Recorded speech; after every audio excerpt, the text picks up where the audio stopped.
యేసుక్రీస్తు శుభనామమున మీ అందరికీ వందనాలు. Praise the Lord. ఈ విధంగా మీ మధ్యకు రావడానికి దేవుడు నాకు ఇచ్చిన ఉన్నతమైన కృపా భాగ్యమును బట్టి దేవుని స్తుతిస్తూ ఉన్నాను. పాజిటివ్ ప్రేక్షకులందరికీ స్వాగతం పలుకుతూ ఒక విషయాన్ని మీ దృష్టికి తీసుకొస్తున్నాను. అదేమిటనగా క్రైస్తవ సమాజమంతా తలబాదుకొని అత్యంత ప్రధానమైన సమస్యగా ఫీల్ అవుతున్న క్రైస్తవ సమాజమే ఒక సమస్య చేత సతమతమవుతుంది.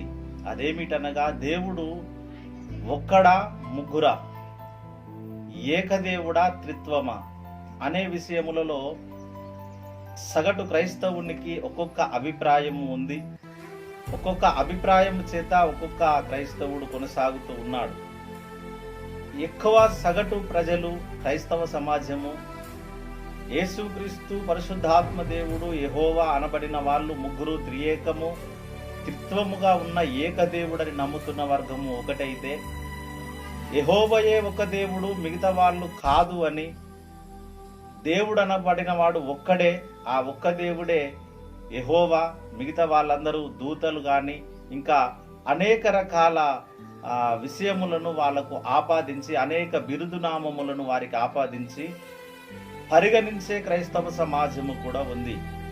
అయితే ఈ సమాజం ఈ విషయములో ఒక విషయాన్ని మీ దృష్టికి తీసుకొస్తాను. అదేమిటనగా దేవుడు త్రిత్వమై ఉన్నడా, ఏకదేవుడా అనంటే, పాత నిబంధన కాలములోనైతే యెహోవాను నేనే, నేను తప్ప మీకు వేరొక దేవుడు ఉండకూడదు అని లేఖనము సెలవిస్తూ ఉంది. నేను తప్ప వేరే దేవుడు ఉండకూడదు అనంటే ఇంకో దేవుడు ఉండద్దు అని. కాబట్టి యెహోవాయే దేవుడు, మిగతా వాళ్ళెవరూ కూడా దేవుళ్ళు కావడానికి వీలు లేదని ఘంటాపాతంగా చెప్పే క్రైస్తవ సోదరులందరి యొక్క అభిప్రాయము ఇదే. అయితే ప్రియమైన శ్రోతలారా, దేవుడు ఏకత్వములో బహుళత్వము కలిగిన వాడు అని చెబుతున్న వాళ్ళు కూడా యేసుక్రీస్తు ప్రభుల వారిని, పరిశుద్ధాత్మను యెహోవా దేవునితో సరిసమానంగా చూసే వర్గము కూడా ఉంది. ఈ రెండిట్లలో భిన్నాభిప్రాయాలు వ్యక్తమవుతున్నాయి. దేవుడు ఒక్కడే అంటారు, కానీ బహుళత్వం ఉన్నదని మరికొంత వర్గము, దేవుడు ఒక్కడే, ఆయనలో బహుళత్వము లేదు అంటున్న వర్గము మరొకటి. మరి ఈ సమస్య ఇలాగనే ఉంటుంటే ఎవరి అభిప్రాయములలో వాళ్ళు వెళుతూ ఉన్నారు, ఎవరి ఆలోచన విధానములో వాళ్ళు కొనసాగుతూ ఉన్నారు. అయితే ఈ సమయంలో ఒక విషయాన్ని మనం పాజిటివ్గా ఆలోచన చేయాల్సిన అవసరత ఉన్నది. అదేమిటనగా మన మైండ్ను మనం పాజిటివ్నెస్ లోనికి తీసుకురావాలి. నేను నమ్మింది ఇంతే, నా సిద్ధాంతము ఇదే, నేను దీని మీదనే ఆనుకొని ఉంటా, మీరు 100 చెప్పినా కానీ నేను వినను అని అనడానికి వీలు లేదు. నేర్చుకోగలిగిన క్రైస్తవుడు, నేర్పుదల కలిగిన వాడు, నేర్చుకోగలిగిన వాడు, సద్భక్తి చేత, వినయము చేత, వినమ్రత చేత నడుచుకోవాలని అనుకున్న వాళ్ళు తప్పకుండా సావధానంగా మంచి ఆలోచన కలిగి ఒక విషయాన్ని తెలుసుకోవాలని అనుకున్న వాళ్ళు తప్పకుండా ఒక అభిప్రాయానికి వస్తారు. ఏదైనా వాక్య సారాంశ ప్రకారంగా సత్యము అని నమ్మాలి. వాక్యము చెబుతున్న విషయములలో అంతటిని క్రోడీకరించి ఇది సత్యము అని నమ్మినప్పుడు మాత్రమే అది సత్యం అవుతుంది.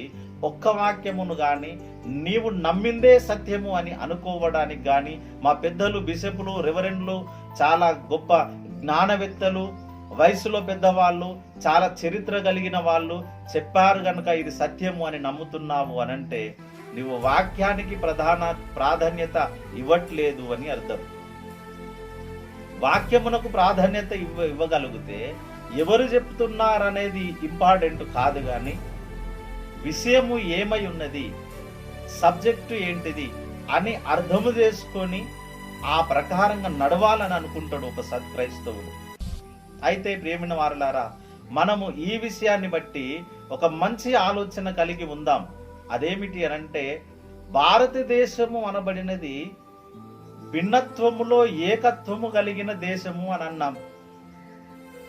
నాకు ఒక విషయం అర్థం అవ్వట్లే, భిన్నత్వములో ఏకత్వం ఎలా ఉంటది? భారతదేశం అంటే ఒకటి కదా, అందులో భిన్నత్వము ఎలా ఉన్నది?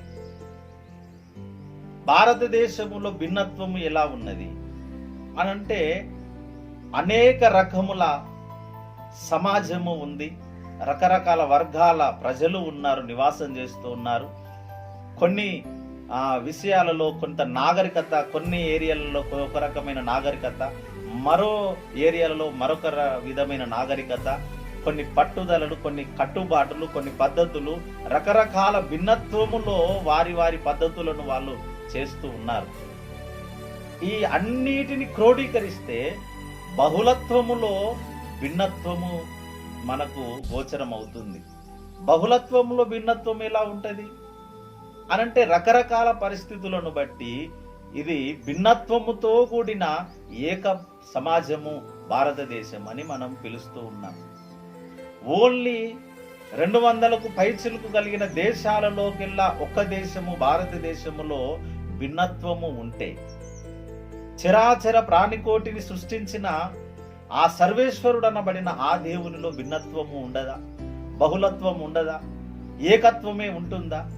ఒకసారి పాజిటివ్గా ఆలోచన చేయండి, న్యాయముగా ఆలోచించండి.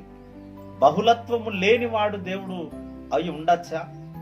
ఆయనలో బహుళత్వమే ఉండది అంటారు ఒక్కొక్క సహోదరుడు.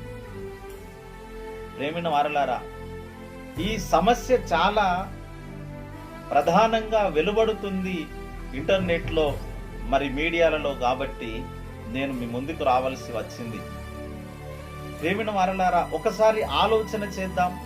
బహుళత్వములో భిన్నత్వము ఉన్నదని నీవు అంగీకరించగలిగితే దేవునిలో కూడా బహుళత్వము ఉన్నది అని మనం అర్థం చేసుకోవాలి.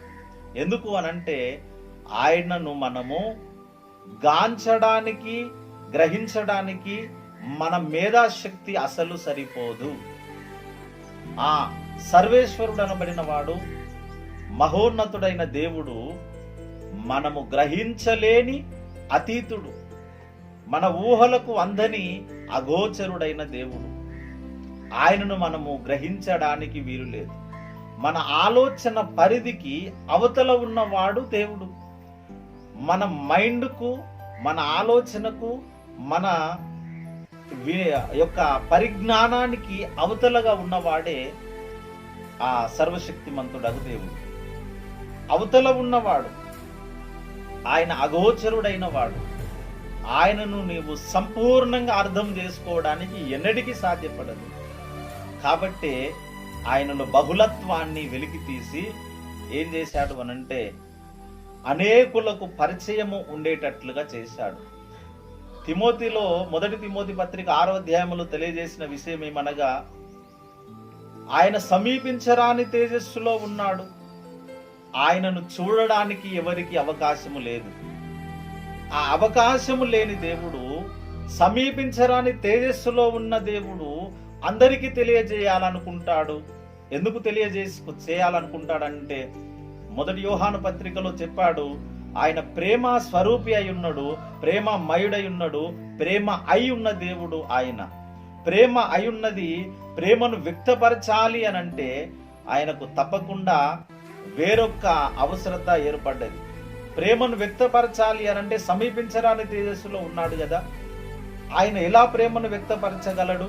ప్రేమను వ్యక్తపరచాలి అనంటే సమీపించరాని తేజస్సులో నుండి వెలుపలికి రావాలి. వెలుపలికి రావాల్సిన అవసరత ఏర్పడితే సమాజము చూసి తట్టుకోలేదు. దేవదూతలు, చరాచర ప్రాణికోటి ఏది కూడా ఆయనను చూసి తట్టుకోలేవు. ఆయనను ఎప్పుడు ఎవరు చూడలేదు అని లేఖనం తెలియజేస్తుంది. చూడలేని దేవుడు చూయించాల్సి వస్తుంది. అది ఎలాగు అనంటే ఏకత్వములో నుండి బహుళత్వాన్ని, భిన్నత్వాన్ని వెలికి తీసి ఆయనలోని ఒక అంశను బయటికి తీసుకొచ్చి ముందు పెట్టాడు. ఆయన క్రీస్తుగా, ప్రభువైన యేసుక్రీస్తు నాథునిగా, ప్రప్రథమముగా, ఆది సంభూతుడుగా, మొదట పుట్టిన వాడుగా మనకు కనబడుతూ ఉంటాడు. ఆయనలోని బహుళత్వాన్ని మనకు తెలియజేస్తుంది. ఆ బహుళత్వపు విధానాన్ని తెలియజేయడానికే ప్రియమైన వారలారా ఆయన క్రీస్తు యొక్క తత్వాన్ని బయటికి తీయాల్సి వచ్చింది. ఈ రెండింటిని ఎరుక చేయడానికి, అందరికీ సహకారిగా ఉండడానికి ఆత్మ కూడా ఒక పాత్రను వహించవలసి వచ్చింది. ఈ విధంగా త్రియేకము, ఏకమైన ఏకైక దేవుడు దేవుడై ఉన్నాడు యెహోవా, తండ్రి అయిన దేవుడు. ఆయనను గురించి ఎన్నో సంగతులు మనకు తెలుసు. యేసుక్రీస్తును గురించి కూడా అనేక సంగతులు ఉన్నాయి. పరిశుద్ధాత్మను గురించి కూడా ఎన్నో విషయాలు ఉన్నాయి. వాటన్నిటిని మనము తెలుసుకోవాలంటే ముందుగా ఏకత్వములో బహుళత్వాన్ని మనము అంగీకరించినప్పుడే సత్యము గోచరం అవుతుంది, సారాంశం అర్థమవుతుంది. ఆ సారాంశాన్ని మనము అర్థం చేసుకున్న నాడే దేవుని యొక్క ఉనికి మనకు అర్థమవుతుంది. దేవుని ఉనికి అర్థము కానిది దేవుడు అర్థము కాలేదు అని మనకు తెలియాలి. దేవుడు మనకు అర్థం కావాలి అనంటే ఆయన ఉనికిని మనము గ్రహించాలి. ఆ ఉనికిని గ్రహించిన నాడే మనకు దేవుని యొక్క ఉన్నతమైన స్థితి అర్థమవుతుంది. అర్థము చేసుకున్న వాడే పరలోక రాజ్యములో ఉన్నత స్థితిలో ఉండగలడు అని మనము నమ్ముదాం. ఇంకా అనేకమైన విషయములను మనము ఆలోచన చేద్దాము. అదేమిటనగా ప్రేమిన వారలారా, దేవుని దృష్టిలో యెహోవా, యేసుక్రీస్తు, పరిశుద్ధాత్మ వీరి ముగ్గురి యొక్క కలయిక, వారి వారి ఉనికి, వారి యొక్క తత్వము, దైవత్వము, వీటన్నిటిని మనము కూలంకషంగా పరిశోధనాత్మకంగా రానున్న కాలంలో తెలుసుకుందాం. ఆయన ఏకదేవుడై ఉన్నాడు. బహుళత్వములోనికి రావలసిన అవసరం ఏమిటై, వచ్చిన వాళ్ళు ఏ విధంగా ఉన్నారు, వాటిని మనం ఎలా అర్థం చేసుకోవాలి, అనేక మంది ఎలాగా తప్పుడు అభిప్రాయములు కలిగి ఉన్నారు, వాటన్నిటిని తేటతెల్లంగా మనము తెలుసుకుందాం. రానున్న కాలంలో వీక్షించండి. తప్పకుండా లైక్ చేయండి, షేర్ చేయండి, సబ్స్క్రైబ్ చేయండి. మీ అందరికీ